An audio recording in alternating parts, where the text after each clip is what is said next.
안한존자이기 또 이어서 보겠습니다. 그런데 중간에 멈춘 관계로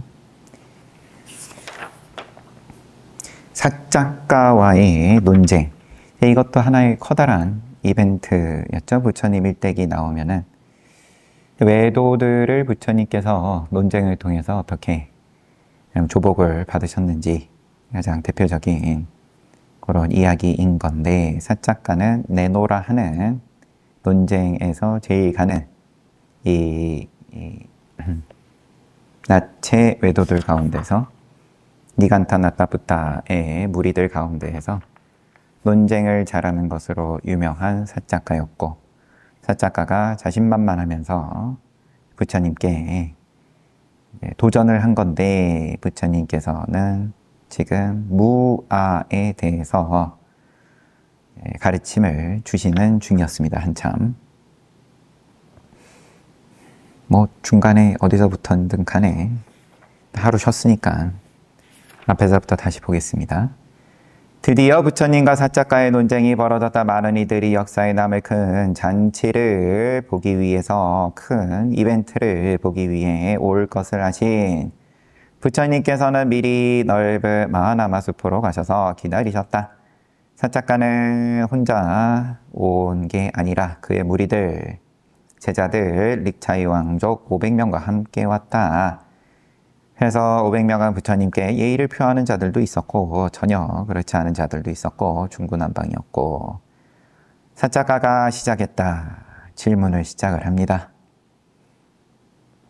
모든 비유를 하나 들겠습니다. 모든 나무는 땅을 의지해서 자랍니다. 이와 같이 오온, 몸, 느낌, 생각, 생각의 구성, 인식, 작용, 색수, 상, 행식.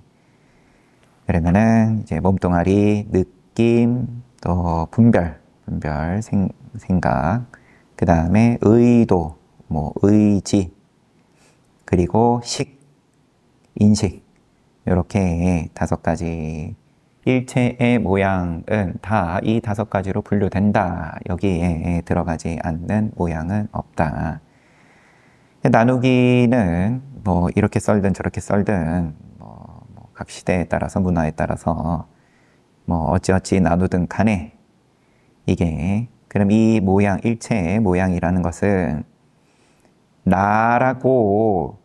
이것을 나라고 생각하는 사람은 오온을 바탕으로 선업과 불선업을 짓는 거 아닙니까? 선업을 짓든 불선업을 짓든, 선업도 불선업도 아닌 뭔가 애매한 무슨 업을 짓든 다 이 모양을 바탕으로 하는 거 아닙니까? 업을 짓는다. 팔다리가 없다. 아예. 그러면은 입도 없다. 말도 못한다. 그럼 생각 일으키는 거 아니냐. 생각조차도 안 되는 뭔가 이제 그런 상황이다. 그러면은 눈이라도 깜빡이면, 아니면 숨은 쉬고 있는 거 아니냐. 살아있다라고 할 거면. 그러면 병원에 누워가지고 어떤 인식도 안 되는 상황이다. 그래도 살아있다라고 하려 그러면 기계장치를 최소한 의지를 해서라도 심장은 뛰고 있는 거 아니냐. 그것도 그러면은 업이다. 심장 있고 뭔가 움직임이 있는 거 아니냐. 나라는 것을 일반적인 눈으로 항상 볼 수 있는 것은 아닙니다. 사람에 따라서, 생각하기에 따라서 생명, 아니면은 영혼, 그러면 눈으로는 못 보더라도 어쨌든 어떤 행위를 하든지 그 뒤에 나라고 하는 것이 튼튼하게 있기 때문에 분명하게 알 수 있습니다. 사람이나 중생 모두 나의 원하는 대로, 나의 명령대로 합니다. 그런데 당신은 분명하게 있는 나를 없다고, 무아라고 억지로 설합니다. 유아의 사상을 휘두르면서 무아의 법을 무너뜨리려는 사작가는 스스로 매우 흡족했다. 말이 내가 들어도 스스로 말해놓고 완벽하다. 말하는 뜻과 보여준 비유가 잘 맞는 것 같았다. 원인과 결과의 악의도 맞았다. 보통 사람들은 그의 말을 무너뜨리기 쉽지 않을 것이다. 악기 왜 싸나요? 오늘 나라고 그대가 말했는가? 승리했다는 생각에 마음 놓고 있던 사작가가 부처님의 질문에 당황했지만 정신 차리고 대답했다. 수행자 곧담하여 5가지 덩어리 오온을 나라고 취합니다. 여기 따라온 모든 이들도 이렇게 생각합니다. 여기까지 봤군요. 악기 왜 싸나요? 여기 있는 다른 사람들에게 물은 것이 아니다. 그대 한 사람에게 묻는 것이다. 그대의 생각만 깨끗하게 대답하라. 다 됐고 여기 뭐 너가 됐건 500명이 됐든 아니면 보이지 않는 가운데 꽉 공간이 그러면은 이제 인천에 중생들이 가득 차 있다. 부처님께서 대법회를 여실 때에는 그러면은 이제 천상에 브라만 천신들이다. 그냥 천신들이다. 바늘 틈 하나 들어갈 자리가 없을 만큼 가득 찼다. 뭐 이제 그런 묘사들이 경전에 있죠. 그래가지고 이게 천인이라고 하더라도 이제 한마디로 이제 순번이 좀 낮으면은 한참 뒤로 밀리는 거예요. 그래가지고 인도 대륙에서도 밀려나가지고 스리랑카에 있는데 뭐 자리 잡은 무슨 천신 이야기로 또 나오고 뭐 그러면서 이제 스리랑카가 또 어떻게 하나의 이제 성지로서 자리매김했는지 그렇게도 이제 이야기가 이어지는 장면들도 있었고, 하지만 지금 나는 너하고 얘기하는 거야. 다 필요 없다. 여기 온 사람들도 같은 생각이다. 그런 소리는 왜 갖다 붙이냐. 나는 너한테 물었는데.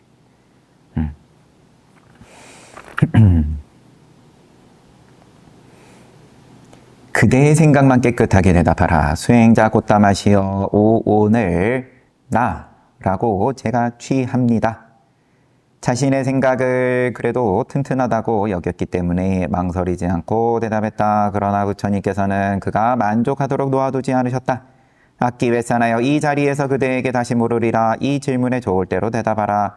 마가다국의 대왕이 죽일 사람은 죽이고 재산을 몰수해야 할 사람은 몰수하고 쫓아낼 사람은 쫓아낼 수 있는 권력이 있는가?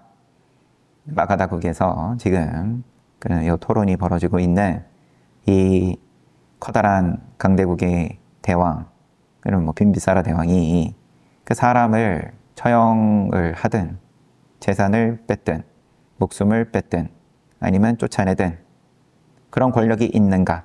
있습니다. 곧다마시어 큰 나라의 대왕뿐만 아니라 돌아가면서 다스리는 릭차이의 왕, 또 말라의 왕들도 그와 같은 권력이 있습니다. 전쟁의 주제가 무아에서 나라 다스리는 일로 바뀌었기 때문에 선뜻 대답했다. 그러나 부처님께서는 원인과 결과에 연결이 없는 말씀은 하지 않는다. 악기 왜 싸나요? 몸을 나라고 그대가 말했다. 나의 원하는 대로 나의 명령대로 움직인다고 그대가 말했다. 그렇다면 나라고 생각하는 몸을 그대가 하고 싶은 대로 명령 내릴 수 있는가?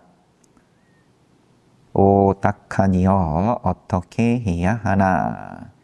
무아, 유아의 문제와 관계가 없는 줄 알고 선뜻 대답한 것이 자신을 죽일 무기가 되어서 돌아온 것이다. 분명하게 대답한 것을 빼어버리기는 쉽지 않다. 그렇다고 몸을 원하는 대로 할 수 있다고 대답한다면 모든 사람들이 보기 흉한 그의 몸을 조롱할 것이 틀림없었다. 앞부분에서 본인이 그러면은 배를 쇠로 된 벨트로 얼마나 묶고 다니면서 지혜가 빠져나가지 않게 튼튼하게 지키는 거다. 그렇게 묘사가 있었죠. 이게 별로 이쁘진 않았던 모양입니다. 악기사나가 사작가가. 입을 다물고 있는 사이 부처님께서 다시 물으셨지만 사작가는 아무 말도 하지 못했다. 이에 부처님께서 단호하게 말씀하셨다. 악기 왜 싸나요? 지금 당장 대답하라. 지금 아니면 기회가 없다. 나열애가 원인과 결과가 적당한 질문을 3번까지 물었음에도 대답하지 않는다면 그 사람의 머리는 이 자리에서 7조각으로 갈라질 것이다. 머리가 갈라진다라는 표현은 간간히 들어 있습니다. 표현만 보면 뭐 무시무시한 건데, 그리고 부처님께서 이런 표현만 하신 게 아니라 천신의 왕 사카가 야차로 변신해가지고 옆에서 망치를 휘두르고 서 있는 거니까 아무에게도 보이지 않고 그러면 여기 이와 같은 상황이면은 사작가 눈에만 보이게끔. 3번째는 묻기 전에 그 부처의 질문에 대해서 솔직하지 못했을 때의 인과를 이제 보여주시면서 다시 이제 마지막으로 물으시는 건데, 그러자 사작가는 당장 머리가 갈라진 것처럼 전신을 떨면서 땀을 쏟았다. 그래도 조금의 지혜가 있던 그는 눈앞에 위험에서 구해줄 사람이 부처님 뿐임을 알고 있었다. 수행자 꽃다마시여 저에게 물으십시오. 제가 대답을 올리겠습니다. 부처님께서 마지막으로 다시 질문을 하시자 사작가는 겨우 입을 열었다. 꽃다마시여 나라고 생각하는 몸에 제가 원하는 대로 명령 내릴 수 없습니다. 악기 왜 싸나요? 잘 생각해서 대답하라. 너의 앞뒤 말이 고르지 않구나. 이제부터는 머리 숙이고 받아들이는 것 외에는 없었다. 악기 왜 싸나요? 나의 것이라고 생각하는 느낌의 몸 가지고 쭉 문답이 이루어진 거고요. 지금 오온 가운데에서 색, 그 다음에 수. 악기 왜 싸나요? 나 또는 나의 것이라고 생각하는 느낌에 그대가 하고 싶은 대로 명령 내릴 수 있는가? 명령 내릴 수 없습니다. 부처님. 그 다음에 생각에 명령 내릴 수 있는가? 명령 내릴 수 없습니다. 부처님. 생각의 구성에 명령 내릴 수 있는가? 행. 명령 내릴 수 없습니다. 부처님. 인식작용에 명령 내릴 수 있는가? 명령 내릴 수 없습니다. 부처님. 악기 왜 싸나요? 그렇다면 5가지 덩어리 오온이 영원한가? 영원하지 않은가? 영원하지 않습니다. 부처님. 네, 무와로 물으시고 그 다음에 무상으로 또 물으시고 영원하지 않습니다. 부처님. 영원하지 않은 오온이 행복인가? 괴로움인가? 즐거움인가? 괴로움인가? 괴로움입니다. 부처님. 영원하지 않고 고통스러운 이 5가지 덩어리를 나라고 볼 수 있는가? 그렇게 볼 수 없습니다. 부처님. 악기 왜 싸나요? 어떤 사람은 괴로움에 탐닉해서 괴로움을 나다, 나의 것이다 라고 본다. 그렇다면 그 사람은 괴로움을 자신의 지혜로 구분해서 알 수 있는가? 괴로움에 탐닉해서 그 괴로움을 나다 또는 나의 것이다. 이 괴로움이라는 거는 지금 뜻대로 안 되는, 앞에 차근차근히 물으신 게 너가 명령 내릴 수 있냐? 네가 뜻대로 할 수 있냐? 뜻대로 안 됩니다. 두카입니다. 그 두카를 붙잡고 나다 또는 나의 것이라 하는 자가, 거기에 탐닉한 자가, 그 사람은 괴로움을, 두카를 자기 뜻대로 되지 않는 것을 자신의 지혜로 구분해서 알 수 있는가? 알 수 없습니다. 부처님. 악기 왜 싸나요? 너는 괴로움에 집착해서 그것을 뜻대로 되지 않는 걸 집착해가지고 나다, 나의 것이다 라고 본 것 아닌가? 그렇습니다. 부처님. 악기 왜 싸나요? 알맹이를 구하는 사람이 칼로 꽃대가 올라오지도 않은 어린 바나나 나무의 껍질을 한 겹 벗겨 나갔다. 계속 껍질만 벗기다가 끝났다. 이처럼 그대의 사상을 보니 알맹이 없는 허탕뿐이구나. 바나나 나무 껍질을 벗겨보질 않아가지고, 네, 그렇게 여러 겹으로 양파처럼 돼 있는 모양입니다. 그대는 자랑스럽게 떠들었다. 부처라고 인정받는 사람 중에 내가 사상을 견주면 겨드랑이에서 땀이 나지 않는 일을 보지 못했다. 나무 토막도 내가 상대하면 꿈틀거리는데 얼마나 자신감이 넘쳤는지. 나무 토막도 내가 상대하면 꿈틀거리는데 하물며 살아 숨쉬는 사람이야 말할 것도 없다. 너는 이렇게 떠들어댔다. 지금 자세히 보아라. 그대에게서만 땀이 옷을 적시고 땅에 떨어지는 거나 나열의 몸에는 한 방울의 땀도 없다. 그리고는 윗가사를 조금 들어서 황금빛 살결을 보여주셨다. 유아와 무아의 전쟁은 이렇게 끝이 났다. 그러나 비록 유아가 이 자리에서 패했더라도 전쟁은 계속될 것이다. 이 세상에 사람이 살고 있는 한 유아를 주장하는 사람들은 사자가와 같은 색깔을 드러낼 것이다. 그때도 우리 권속들이 무아의 가르침으로 완전하게 무너뜨려야 할 것이다. 네, 부처님의 권속. 안목을 연. 우리의 권속들이 무아의 가르침으로 완전히 무너뜨려야 할 것이다. 그렇답니다.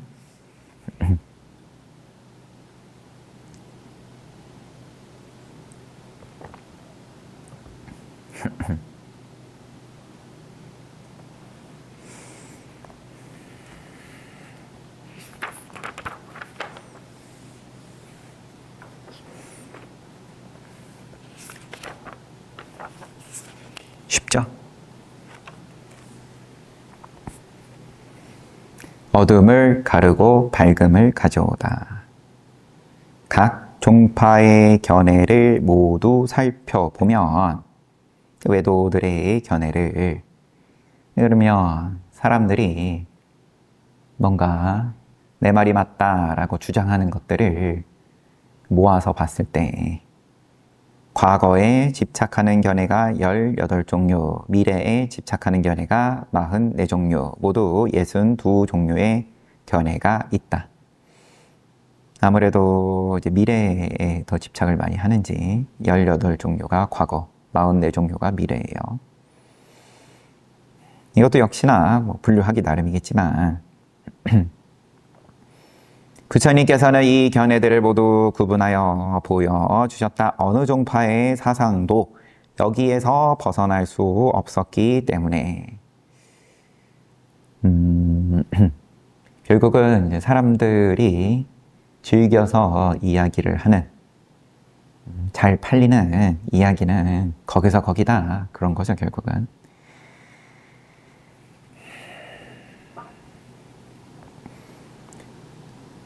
어느 종파의 사상도 여기에서 벗어날 수 없었기 때문에 교단의 제자들은 겉으로만 그럴싸한 외도들의 사상에 빠지지 않을 수 있었다.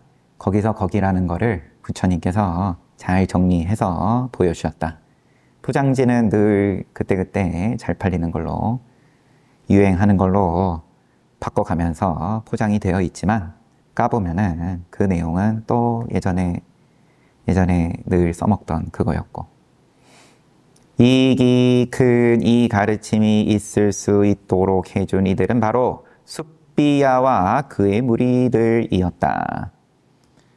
그날 부처님을 선두로 우리는 차례에 맞게 여행을 하고 있었다. 언제나처럼 빠르지도 느리지도 않은 속도로 조용히 걷는데 뒤쪽에서 숫비야의 무리가 소란을 지기 시작했다. 숫비야는 산자야의 제자였다. 마하사리불 마하모갈라나 테라 두 분께서 산자야를 떠나 세력이 크게 줄자 두 분만 떠난 게 아니다 보니까 함께 이제 따르던 무리들까지 훅 빠져나가니까 세력이 크게 줄었어요. 그는 남은 무리를 이끌고 우리의 뒤를 따르며 부처님의 법을 경멸하는 소리를 하였다. 늘 이제 악플을 달았다. 부처님께서도 그들의 소리를 들으셨지만 멈추지 않으셨다. 우리 역시 그대로 조용히 따라가기만 했다. 그런데 그런 경멸의 소리에 정면으로 반박하는 이가 있었다. 숫비아와 같이 지내는 브라우마다따라는 젊은이는 숫비아가 삼보에 대해서 거친 말을 하면 바로 이어서 삼보의 공덕과 은혜를 칭송했다. 악플을 늘 반박을 했다. 그러면 논쟁을 벌이는 거예요. 물론 이제 외호하는 입장으로서. 부처님께서는 귀에 들리는 소리가 귀에서 끝났지만 제자들 가운데 아직 높은 도와 과를 이루지 못한 이들은 아직 성인의 도와 과를 이루지 못한 이들은 귀에 들어오면 늘 흔적이 남는다. 말에 따라 오온이 쉬지 않고 일어났다. 가지가지로 모양이 제 귀에 듣기 싫은 소리 들리면 눈은 감을 수라도 있지 귀는 알아서 막을 수가 없죠. 오온이 쉬지 않고 일어났다. 그래서 영음이 있죠. 귀는 막을 수가 없으니까 다 들리니까 1200이다. 눈은 800인데 흠잡는 이야기에는 심하게 괴롭다가 듣기 싫은 소리는 괴롭다가 칭송하는 소리에는 흐뭇해졌다. 그럼 괴로웠다가 즐거웠다가 왔다 갔다 하는 거예요. 그렇게 이리저리 휩쓸려 일어나는 감정의 파도를 보며 우리는 안발라띠까 동산에 도착했다. 다음 날 날이 밝을 때 부처님께서 말씀하셨다. 비구들이여 다른 이들이 나 열애의 허물이나 담마의 허물이나 상가의 허물을 말할 때 너희는 불편함이나 원한, 싫어함이 생기지 않도록 하라. 이것이 커지면 너희에게 위험이 생긴다. 너희에게 불편함과 원한 또 싫어함이 있을 때 다른 이들이 말하는 여러 가지 좋고 나쁜 것을 구분해서 알 수 있겠는가? 알 수 없을 것입니다, 부처님. 불편함, 원한, 싫어함 이러한 것이 느낌으로든 오온 어떤 걸로든 간에 이런 것이 일어나면 위험이 생긴다. 그 위험은 무슨 위험이냐? 여러 가지 좋고 나쁜 것을 구분하지 못하는 눈이 가리는 위험이다. 헤드라이트가 꺼진다. 야간에 운전하는데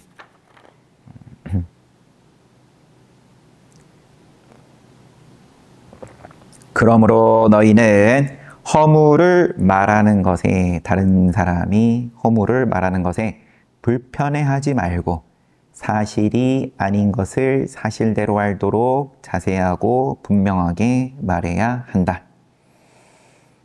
그리고 예를 들어서 그 말은 이러이러하기 때문에 사실이 아니다. 그러한 허물이 우리에게 없다. 라고 명확하게 말해야 한다. 그런데 불편해하지 않으면서 불편함, 원한, 싫어함 이거 없이 명확하게 말해야 된다. 모함을 해오는 이들을 한쪽으로 기울어서 생각하지 않도록 가르쳐 주셨다. 누가 뭐라고 하든 내가 아니면 그만이다 라는 생각으로 입을 다무는 것 또한 이익이 없다. 모함이 사실이므로 아무 말도 못하는 것으로 잘못 생각하게끔 할 수 있다. 이어서 삼보의 공덕과 은혜를 드러내는 것에 관해서도 말씀하셨다. 비구들이여 다른 이들이나 열애의 공덕과 담마의 공덕과 상가의 공덕을 칭송하며 너희는 그 말에 좋아하고 기뻐하거나 교만심이 생기지 않도록 하라. 이것이 생길 경우 너희에게 위험이 생긴다. 좋아하고 기뻐하고 교만해진다면 다른 이들이 말하는 여러 가지 좋고 나쁜 것들을 사실대로 구분해서 알 수 있겠는가? 좋아함, 기뻐함, 교만함 이것도 위험하다. 왜냐하면 좋고 나쁜 것을 사실대로 구분해서 알 수 없으므로 역시 헤드라이트 꺼진다. 알 수 없을 것입니다, 부처님. 그래서 너희는 칭송해오는 사람들에게 좋아하고 기뻐하고 교만심 없이 사실인 것을 사실대로 알도록 자세하고 분명하게 말해야 한다. 그 말은 이러이러하기 때문에 맞다. 우리에게 분명하게 그러한 공덕이 있다라고 명확하게 답해야 한다. 62가지 사견 전부를 뿌리째 뽑아버릴 수 있는 법이 바로 바른 견해이다. 정견이다. 사견을 전부 뿌리째 뽑아버릴 수 있는 법은 바로 정견이다. 정견에 대한 구체적인 설명인 거예요. 싫어함, 불편함, 원한, 좋아함, 기뻐함, 교만심, 이거 없이 보는 것이 정견이다. 모든 사견은 나라는 집착에서 시작했지만 이 집착 역시 무아에서 출발했다. 그러면 무아를 원인으로 생긴 결과가 나가 될 수 있는가? 무아에서 유아가 나온 거냐? 나를 만들었던 마음조차 나가 아님을 알 때 모든 삿된 견해에서 벗어난 것이다. 늘 비유로 그러면은 바람 한 점 없이 물이 고요하고 잔잔한 입장이다. 또 폭풍이 몰아치고 그래가지고 이제 파도가 집채만한 파도가 계속 몰아친다. 두 개가 같은 거냐 다른 거냐? 이게 유아다, 무아다. 이게 이렇든 저렇든 바다라는 것에 대해서 긍정이 되냐? 늘 파도가 이리 치면 좋았다가 저리 치면 또 괴로웠다가 그것만 왔다 갔다 하다가 이게 한번 이것도 저것도 상관없이 애초에 바다였다. 여기에 대해서 맛을 봤다. 그러면 모든 사견은 파도가 이리 치든 저리 치든 파도의 모양을 그러면 62가지로 나눠가지고 무슨 파도가 됐든 이게 나라는 집착에서 시작했지만 이 집착 역시 무아에서 출발했다. 뭐 이렇든 저렇든 바다다. 그러면 무아를 원인으로 생긴 결과가 무아를 원인으로 어차피 처음부터 바다였는데 그 바다가 이제 고요하든 파도가 모양이 이렇든 저렇든 천차만별로 모양이 만들어졌든 그러면은 그럼 그걸 유아라고 할 수 있냐? 근데 애초에 바다임을 알고 나면은 그러면 그 나라는 걸 만들었던 마음조차 그 마음조차 나라고 할 게 없다. 파도의 모양에 대해서 더 이상 집착하지 않는다. 바다네. 바다네. 저것도 바다네. 꼴 보기 싫은 쟤도 바다네. 너무 이쁜. 저것도 또 바다네. 그런 걸 알고 나서, 바다임을 알고 나서, 파도의 모양은 역시 요러요러 해야지. 기가 막힌 파도를 만들고 즐기고, 그런 거랑, 그냥 내가 원하는 파도의 모양, 그것만 붙잡고, 기니 아니니, 이제, 내내 시비만 하다가, 한 생 지나가는 거랑, 아무튼 오늘도 잘 봤습니다. 공양 맛있게 하십시오.